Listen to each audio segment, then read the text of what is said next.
Question সেটা হচ্ছে হলো সাকিব খানের কথা যেহেতু বলছেন, সামনে ঈদে সাকিব খানের একটা মুভি আসতেছে তাণ্ডব। এখন এই মুভিটা ট্রেলার দেখছেন অথবা মুভিটা সম্পর্কে কি কোনো কিছু আমাদেরকে যদি কিছু বলেন? আচ্ছা, এটার উত্তর দিচ্ছি।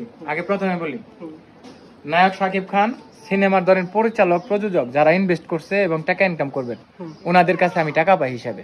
আচ্ছা, কেমনে পাই জানেন? কেমনে ভাই? এই নায়ক সাকিবের প্রত্যেকটা সিনেমা আমি 5 থেকে 6 বার করে দেখা হয়েছে। আচ্ছা, যমুনা ফিউচার পার্ক এবং বসুন্ধরা। তো 5 থেকে 6 বার করে যদি একটা সিনেমা আমি দেখি, তো এবার তাণ্ডব ঠিক সেম ভাবেই আমি দেখবো। তো একটা সিনেমা যদি এতবার দেখি, তাহলে আমার পরিচিত অডিয়েন্সরাও তো আমার সাথে দেখেন। তো এখন আমি ওনাদের কাছে টাকাটা পাই না। অবশ্যই। এখন এই সুবাদে সাকিব খানকে বলবো একদিন দাওয়াত করে, ভাই আচ্ছা, একটু খাওয়াইন, খুব খুশি হবো।